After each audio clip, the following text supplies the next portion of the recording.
kalimat yang menunjukkan bahwasannya kita adalah seorang hamba yang benar-benar butuh kepada Allah Subhanahu wa taala. Ya.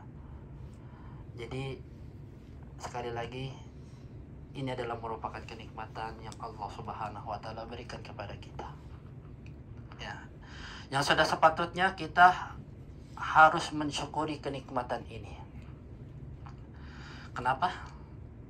Karena banyak saudara-saudara kita, ya, jutaan kaum muslimin di penjuru dunia ini, ya, kalau boleh bilang mereka ini iri kepada kita, ya. Dan iri itu ada dua, ya. Ada yang diperbolehkan, yang terpuji, yang masuk terpuji disebut dengan ghibtah oleh para ulama. Iri dalam apa? Dalam hal kebaikan, ya.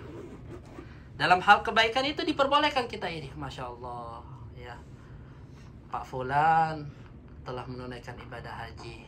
Kapan saya bisa menunaikan ibadah haji ini? Ini adalah iri yang diperbolehkan, ya. Banyak kaum muslimin yang sangat, ya, menginginkan untuk bisa, ya, datang ke tempat yang mulia ini seperti halnya kita sekarang ini berada, ya. Akan tetapi, ya, tidak sedikit juga di antara saudara-saudara kita, atau mungkin banyak di antara saudara-saudara kita yang mungkin belum diberikan kesempatan oleh Allah Subhanahu wa taala. Ya.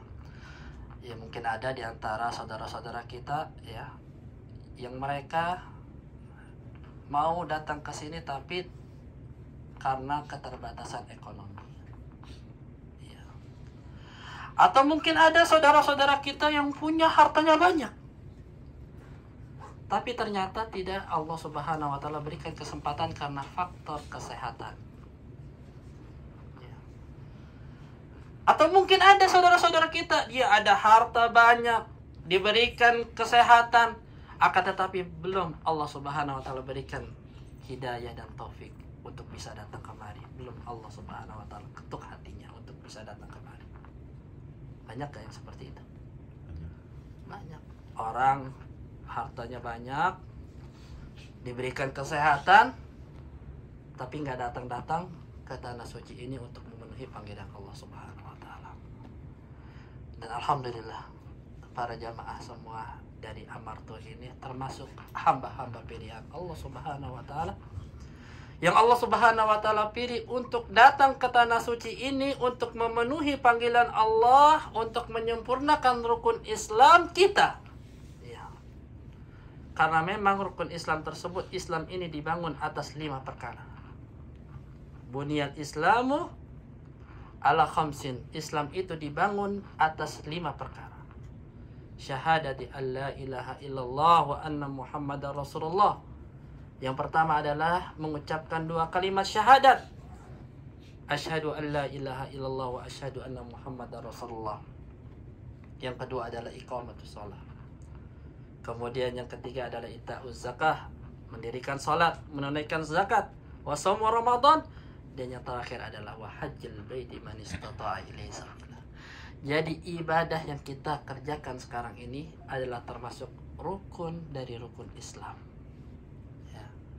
Kita datang kemari adalah merupakan karunia dari Allah, kenikmatan yang Allah berikan kepada kita dalam rangka untuk menyempurnakan rukun Islam yang Allah Subhanahu wa taala wajibkan kepada kita. Dan sekali lagi, ini adalah merupakan kenikmatan yang Allah Subhanahu wa taala berikan kepada kita, yang sudah sepatutnya kita untuk banyak-banyak bersyukur kepada Allah Subhanahu wa taala, ya. Yang Allah Subhanahu wa taala sebutkan dalam Al-Qur'anul Karim, la in syakartum la azidannakum wa la in kafartum inna adzabi lasyadid. Kalau kamu mensyukuri nikmatku, niscaya akan aku tambahkan nikmat tersebut. Kalau engkau mengkufuri nikmatku, ketahuilah bahwasannya azabku ini amat pedih. Ya. Cara agar kita ini bisa mensyukuri nikmat Allah ketika kita datang ke tanah suci ini adalah dengan memanfaatkan waktu sebaik-baiknya di tanah suci ini dengan memperbanyak ibadah. Bukan banyak apa? istirahat. Ya, jangan terlena dengan fasilitas mewah. Ya, fasilitas yang ada sekarang ini yang masya Allah ya, apa namanya, bintang 5 ya, hotelnya ngelihat langsung ke Ka'bah ya, minta-minta bisa lihat Ka'bah, nggak mau ke Masjidil Haram, sholatnya langsung di sini aja lah, sama aja gitu kan. Nggak seperti itu ya. Nah, jadi ya, agar kita ini bisa menjadi hamba Allah Subhanahu wa taala yang bersyukur ketika kita diberikan kesempatan untuk bisa datang ke tanah suci ini adalah dengan kita memanfaatkan waktu sebaik mungkin untuk memperbanyak ibadah. Ada yang tahu berapa pahala ibadah di tanah suci ini, di tanah haram? Berapa? 100.000? Masya Allah ya, 100.000 ya. Kata Rasulullah Sallallahu Alaihi Wasallam, salatul rajul fil masjidil haram afdalu min mi'ati alfi salatin fi masiwa. Salat seseorang di Masjidil Haram ya, itu lebih utama daripada salat di tempat-tempat yang lainnya. Berapa kali lipat? 100.000 kali lipat. Seperti itu ya. Yang ini adalah merupakan keutamaan yang sangat besar. Meskipun para ulama di sana membahas apa yang dimaksud dengan Masjidil Haram ya. Apakah Masjidil Haram ini masjid yang dibangun di sini tok, khusus masjid di sini aja, atau mencakup semua tanah haram yang ada di kota Madinah ini ya. Terjadi perselisihan di antara para ulama, akan tetapi ya pendapat yang kuat sepanjang saya pelajari bahwa yang disebut dengan Masjidil Haram yang disebut dalam hadis ini adalah mencakup semua tanah haram ya, termasuk kita di hotel, termasuk di musola-musola, termasuk di masjid-masjid, itu mendapat 100.000 kali lipat. Tapi bukan berarti ya kita nggak mau sholat di masjid ini. Tetap di Masjidil Haram yang di belakang kita ini itu ada keutamaannya tersendiri. Di antaranya apa? Kita berjamaah ya, lebih khusyuk, diimamkan dengan apa? Siapa imam yang tadi subuh, ada yang kenal nggak? Atau jangan-jangan kesiangan? Rata-rata kesiangan ya, karena kecapean ya. Imam Masjidil Haram ada Syekh Sudais ya, Syekh Abdurrahman Sudais, ada Syekh Bandar Balila, ada Mahir Al-Mu'aikidi ya, dan ada banyak lagi ya, ada Syekh Al-Juhani dan banyak lagi para ulama atau imam-imam yang mengimami kita, yang semuanya masya Allah ya, bacaannya tersebut bacaan yang indah ya, yang bisa membuat kita lebih khusyuk ya. Di samping itu juga ya, kata Rasulullah Sallallahu Alaihi Wasallam, salatul rajul ma'ar rajuli afdal min salati wahdah, wa salatul rajuli ma'ar rajulaini afdalu min salati ma'ar rajul ya, wa kullama kasar fahuwa afdal, atau kama qala Rasulullah Sallallahu Alaihi Wasallam. Salat seseorang ya itu dengan yang lain ya, dengan orang yang lain, dengan satu orang lebih utama daripada salat sendiri. Salat seseorang dengan 2 orang itu lebih utama daripada salat dengan jamaah 1. Dan semakin banyak bertambah para jamaah ya, itu lebih utama ya, dan lebih dicintai oleh Allah Subhanahu wa taala. Jadi tetap ketika kita salat di Masjidil Haram di belakang kita ini, selain mendapatkan 100.000 kali lipat, juga kita mendapatkan keutamaan salat jamaah yang berlipat-lipat ganda ya, yang bisa menjadikan kita lebih khusyuk ya, para jamaah yang dimuliakan Allah Subhanahu wa taala. Jadi sekali lagi kita harus banyak-banyak bersyukur ketika kita sudah sampai di tanah suci ini ya, yang mana kedatangan kita kemari bukan untuk rekreasi, kedatangan kita kemari bukan untuk healing, kedatangan kita kemari dalam rangka untuk memenuhi panggilan Allah Subhanahu wa ta'ala. Kedatangan kita kemari untuk menjalankan ibadah itu yang harus kita ingat. Ya. Kenapa? Karena nanti ini ya, kita akan mendapatkan banyak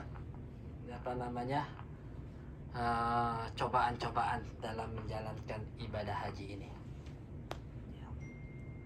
Jadi harus disiapkan mentalnya nih, bukan untuk nakut-nakutin ya. Tapi memang ibadah haji ini tidak sama dengan ibadah umrah yang kita kerjakan tadi malam. Ya. Kalau tadi malam luar biasa ya capeknya, ya, sampai kesiangan salat subuhnya ya. Akan tapi nanti ya ketika sudah masuk tanggal 8 Dzulhijjah, ketika kita sudah mau mengucapkan labbaik Allahumma hajjan, kita mengambil hari tarwiyah, ketika itulah nanti dimulai ya ujian demi ujian, cobaan demi cobaan dalam menjalankan ibadah haji. Nanti Allah akan melihat kita sejauh mana kesabaran kita ini ya.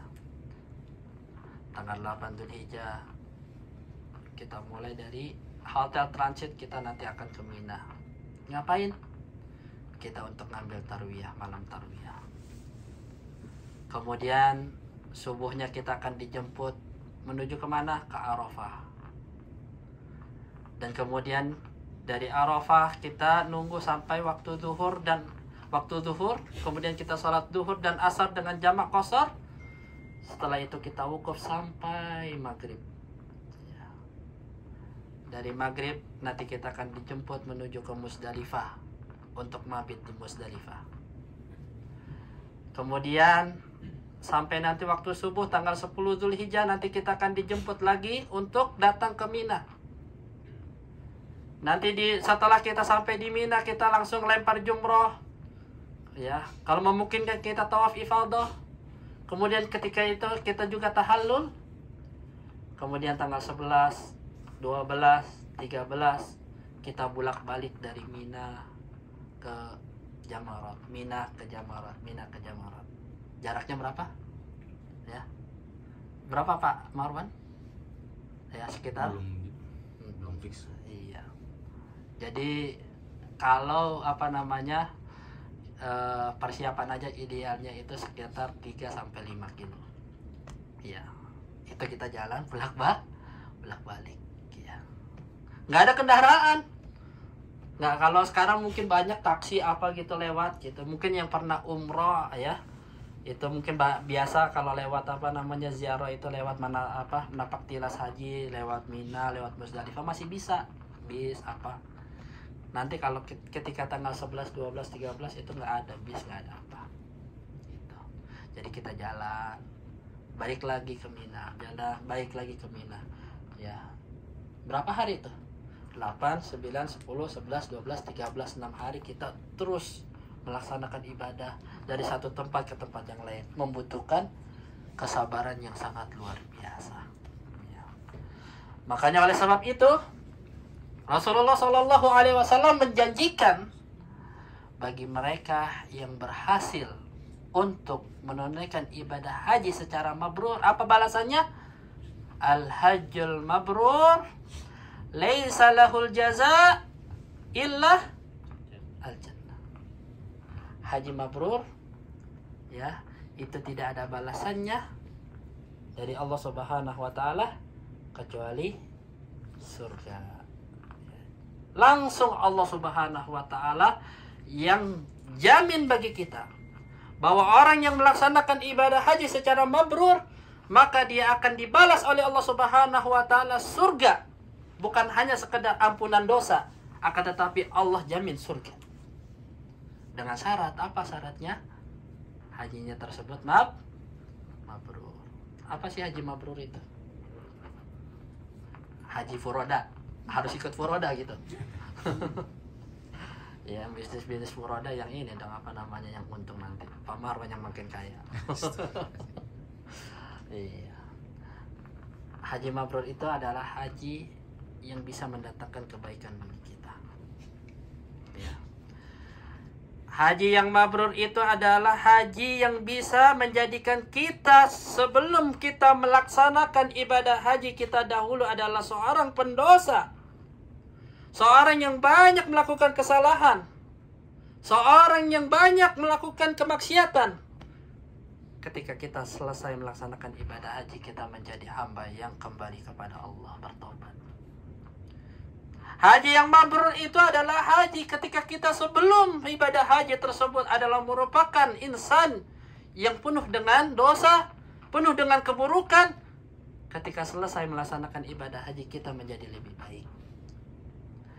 Ibadah haji yang mabrur itu adalah ibadah haji yang kalau sekiranya kita sebelum melaksanakan ibadah haji termasuk orang yang baik, setelah ibadah haji menjadi lebih baik.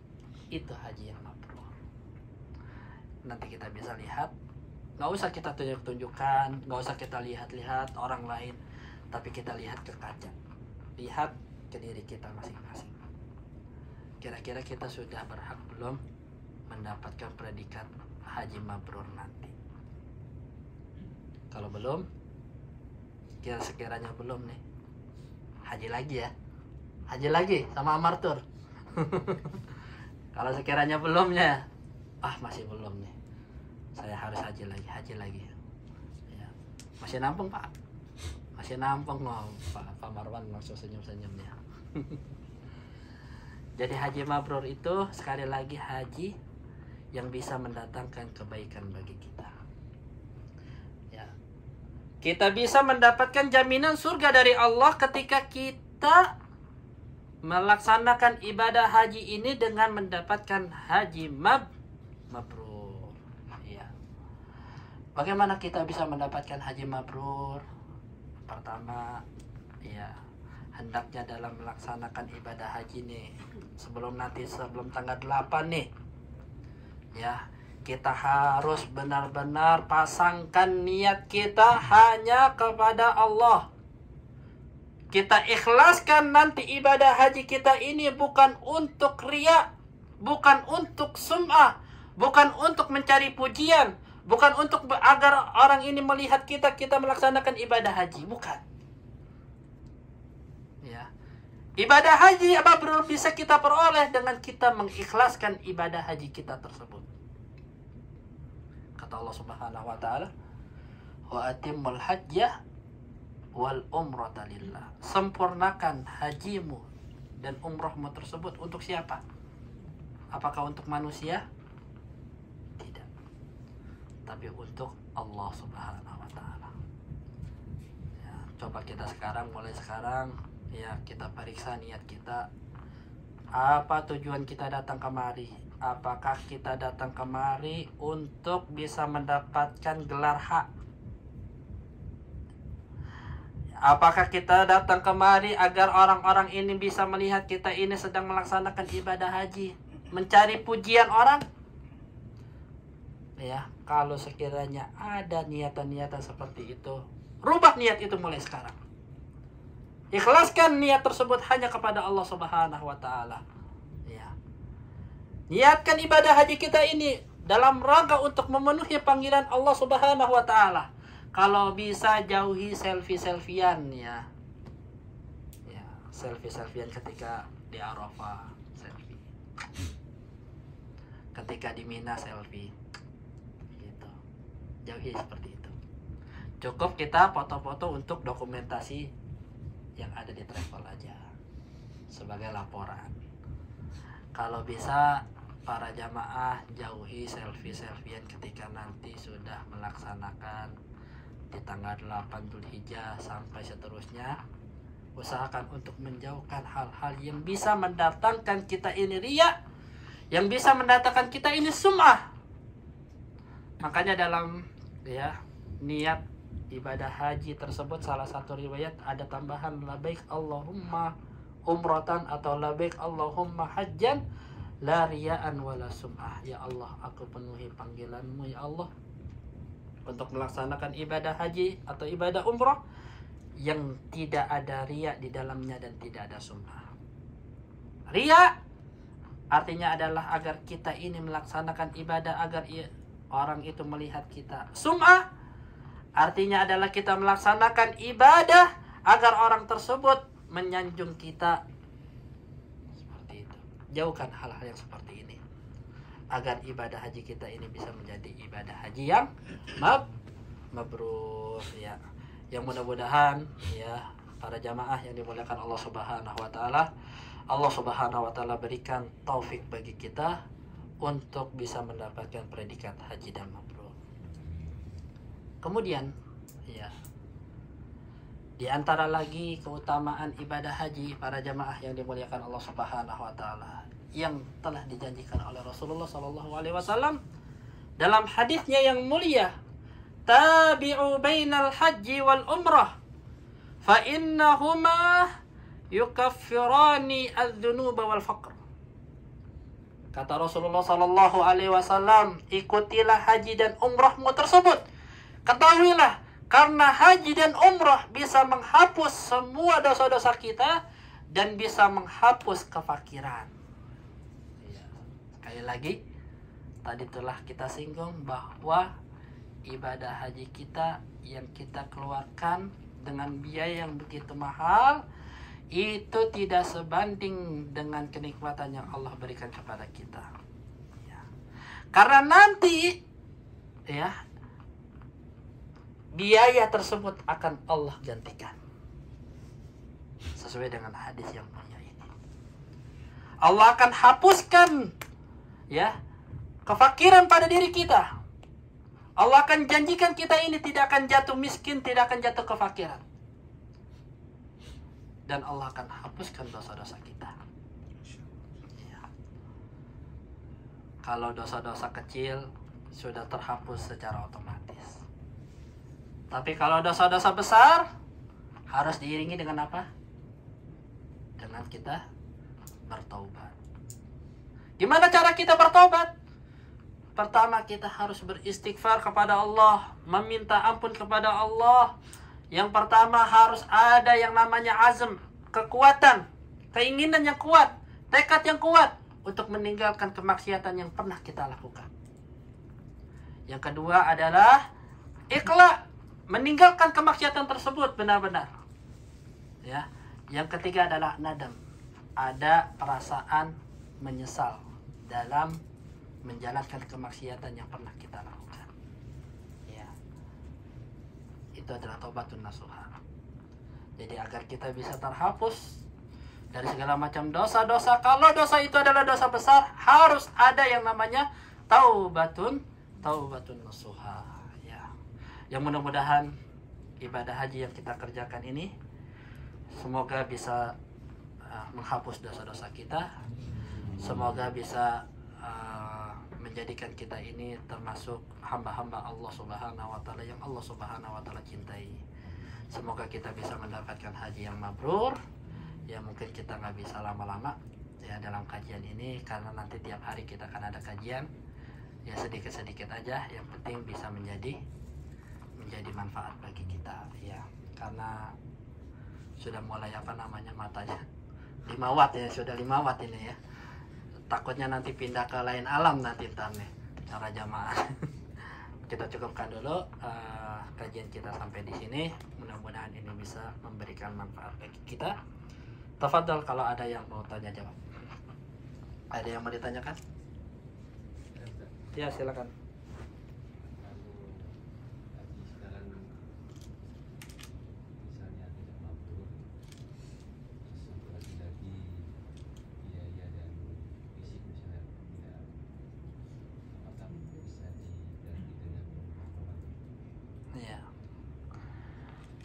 Pertama, memang betul di dalam hadis Rasulullah SAW bahwasanya Rasulullah bersabda, al-umratu fi Ramadan ta'dilu hajjan.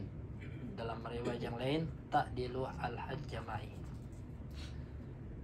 Umrah pada bulan Ramadan itu bisa setara dengan haji bersamaku.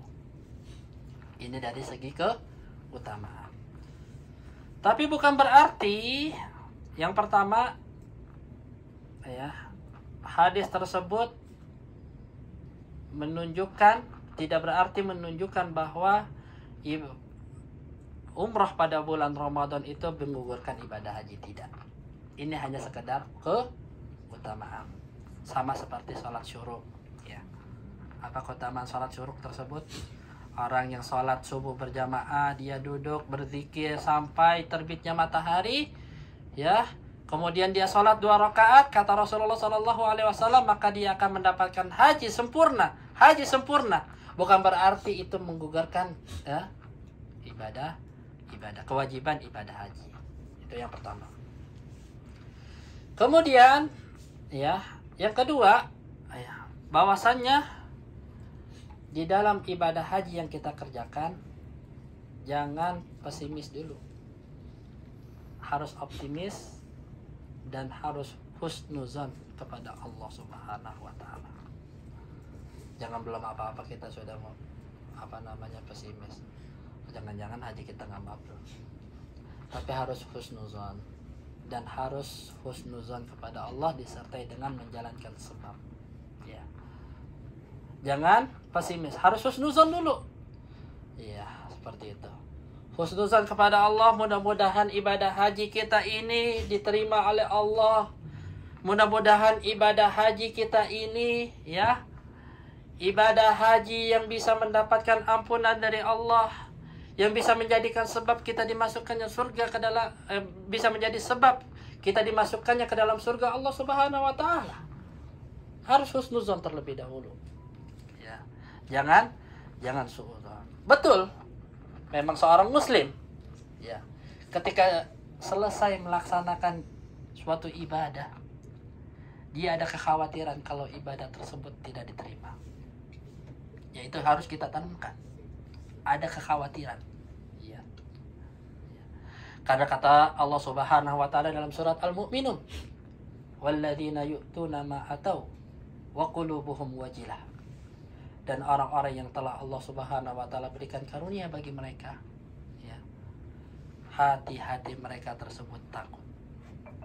Aisyah radhiyallahu taala anha bertanya kepada Rasulullah sallallahu alaihi wasallam, "Ya Rasulullah, apakah yang dimaksud dengan orang-orang yang disifatkan oleh Allah Subhanahu wa taala hati-hati mereka ini takut adalah mereka para pendosa yang melakukan kemaksiatan kepada Allah Subhanahu wa taala?" Kata Rasulullah SAW, "Tidak, wahai binti Siddiqah. Akan tetapi yang dimaksud dengan ayat yang mulia ini adalah mereka yang sholat, mereka yang menjalankan puasa, mereka yang menunaikan zakat, mereka yang melaksanakan haji. Akan tetapi dalam hati mereka ada ketakutan kalau ibadah haji mereka, atau ibadah umrah mereka, atau ibadah puasa mereka, atau sholat mereka tidak diterima oleh Allah." Tetap ada kekhawatiran. Ya, akan tetapi bukan berarti kita ini suudzon. Ya, harus menggabungkan keduanya, antara husnuzon, berbaik sangka kepada Allah, dan juga ada kekhawatiran di dalam hati kita, sehingga dengan kita menjalankan ibadah kita, setelah menjalankan ibadah kita tidak merasa pede. Oh, ibadah haji gue ini pasti terima oleh Allah. Enggak begitu. Tapi tetap ada kekhawatiran. Dengan apa? Dengan kita memperbanyak doa kepada Allah. Rabbana taqabbal minna innaka antas samiul alim. Ya Allah, terimalah ibadah yang telah hamba-Mu ini kerjakan, karena sesungguhnya Engkau adalah Maha mendengar lagi Maha mengetahui. Nabi Ibrahim alaihissalam dan Nabi Ismail ketika selesai membangun Ka'bah ini, beliau tetap berdua ini memohon kepada Allah. Rabbana, mengucapkan doa yang disebutkan dalam Al-Quranul Karim, Rabbana taqabbal minna innaka antas samiul alim. Ya Allah, terimalah atas segala macam ibadah yang telah kami kerjakan, karena sesungguhnya Engkau adalah Maha mendengar lagi Maha mengetahui. Jadi tetap harus diiringi husnuzan, harus diiringi dengan kekhawatiran, dengan kita memperbanyak doa, memperbanyak istighfar. Jadi sekali lagi nanti ya, sebelum kita menjalankan ibadah haji, sebagai suatu nasihat, setelah melaksanakan ibadah haji, perbanyaklah doa, perbanyaklah istighfar ya, agar Allah Subhanahu wa taala menerima ibadah kita. Seperti itu. Jangan belum apa-apa sudah pesimis. Ya. Ada lagi yang mau ditanyakan? Ibu-ibu. Ibu-ibu silakan Bu. Tanya Bu, jangan malu-malu Ibu. Ya. Dalam ibadah ini kan haji dan umroh ini kan kita tidak lepas dari rasa letih ya. Dari apa? Rasa Letih. letih sampai. Iya betul.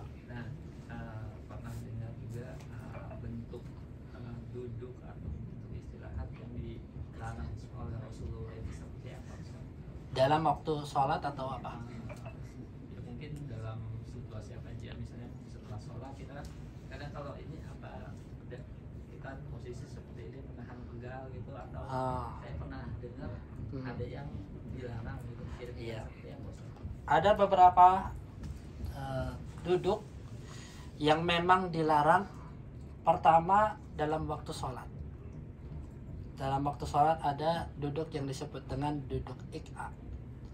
Nah, Rasulullah SAW anil ik'a, duduk yang ik'a. Seperti apa? Duduk ik'a yang dilarang tersebut ini seperti ini. Ya. Kalian praktek sholat. Nah, ini yang dilarang. Duduk ik'a itu ada macam-macam. Ada yang seperti ini. Ini dilarang ketika sholat. Ya. Ada juga yang seperti anjing. Ya. Duduk ika'nya gini. Seperti anjing. Ininya di sini. Itu juga dilarang. Karena kenapa? Menyerupai anjing. Kemudian ada lagi yang seperti antum sebutkan dengan menyender, ya. Atau kenapa Bu? Iya nggak kelihatan ya. Untuk yang ibu-ibu nih. Nah, untuk yang ibu-ibu, ik'a yang dilarang itu adalah seperti ini. Pantatnya itu nempel tanah, kemudian ininya sini. Sholat seperti ini adalah dilarang. Biasanya anak-anak kecil ya, banyak kayak gini nih. Yang mereka nggak tahu mungkin ya. Nanti perlu diajarkan ke anak-anak kita kalau seperti ini itu dilarang. Ini juga dilarang seperti ini. Seperti anjing. Kalau Kalau yang tumitnya ditekuk nggak apa-apa. Nah, kalau yang ik'a yang dilakukan oleh Rasulullah itu ditekuk seperti ini. Ibu-ibu lihat ya. Nah, sebentar ibu-ibu dulu ya. Nah, kalau yang seperti ini itu boleh. Ya, itu dilakukan oleh Rasulullah. Nah, biasanya ada teman. Saya juga biasa melakukan kayak gini. Itu diperbolehkan. Duduk kayak seperti ini. Yang anjing tadi gimana? Kalau yang anjing ini satu. Terus yang kedua. Nah, kayak anjing seperti ini. Tangannya juga harus gitu. Ketika mau bangkit biasanya ya Ustaz. Enggak. Emang Enggak pas mau duduk. Pas duduknya kayak gini aja. Kalau bangkit kan memang mau nggak mau seperti ini. kalau tangannya di paha kalau Pak. Apa? Kalau tangannya di paha seperti itu, kakinya begitu tapi tangannya di paha. Begini. Iya. Ya nggak masalah asal pantatnya tidak nempel ke tanah. Itu duduk yang dilarang dalam sholat. Kalau capek. Kemudian juga ketika letih, ya perlu diperhatikan juga. Itu tidak boleh seperti ini. Sujud. Nah, tangannya nempel semua ke sini. Ini dilarang juga kayak gitu. Tapi perlu diperhatikan juga ya ketika sholat berjamaah, ya. Ketika sholat berjamaah itu kan rapat mungkin ya, kita nggak bisa seperti ini menjalankan sunnah kayak begini, karena ini mengganggu. Ya, tapi juga boleh seperti ini, asal jangan menempel. Ya gini, sikunya. Itu yang dilarang. Kemudian ada lagi yang antum sebutkan, nyender seperti ini. Ini kalau dalam keadaan makan. Makan dan minum. Itu Rasulullah SAW itu melarang untuk makan sambil senderan. Ya. Kalau ngaji sambil senderan gimana? Pengajian sambil senderan gimana? Boleh nggak? Nggak apa-apa aja. Kalau saya nggak apa-apa deh. Iya. Jadi apa namanya makan sambil senderan, ada yang memang ada perselisihan di antara para ulama. Yang dimaksud dengan menyender itu apakah semata-mata nyender seperti ini ataukah memang menyender seperti para raja-raja kayak gini sambil makan, atau memang diantaranya ada lagi yang memang nggak boleh sampai begini juga, ada yang melarangnya kayak gitu. Dan gini juga. Nah, tapi memang kalau apa namanya, yang sepanjang yang saya pelajari bahwa yang dimaksud dengan menyender itu adalah menyerupai para raja-raja. Biasanya raja-raja kalau nyender gimana makan? Gini ya, sambil makan. Ini yang sangat dilarang. Ini sepakat ulama kalau yang seperti ini dilarang. Ya.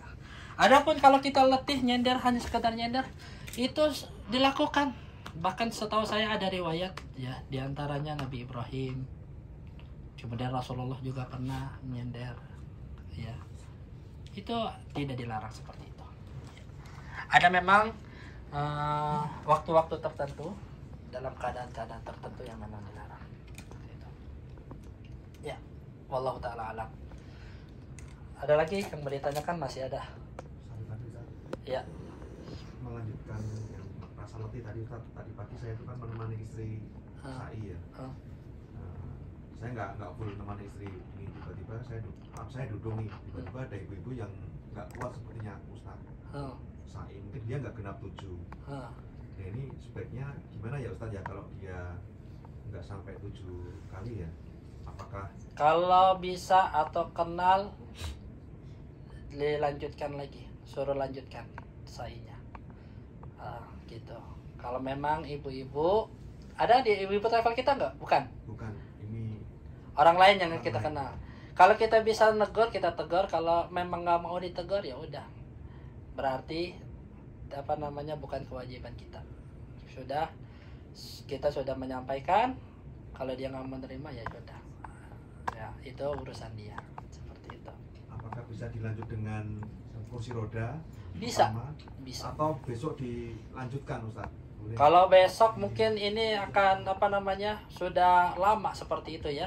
Jadi harus dimulai dari awal lagi nanti. Kalau untuk sa'inya aja, bukan tawafnya, sa'inya aja. Jadi harus dimulai dari awal lagi kalau sudah ganti hari, wallahu a'lam. Ya. Kalau mau dilanjutkan dengan kursi roda boleh.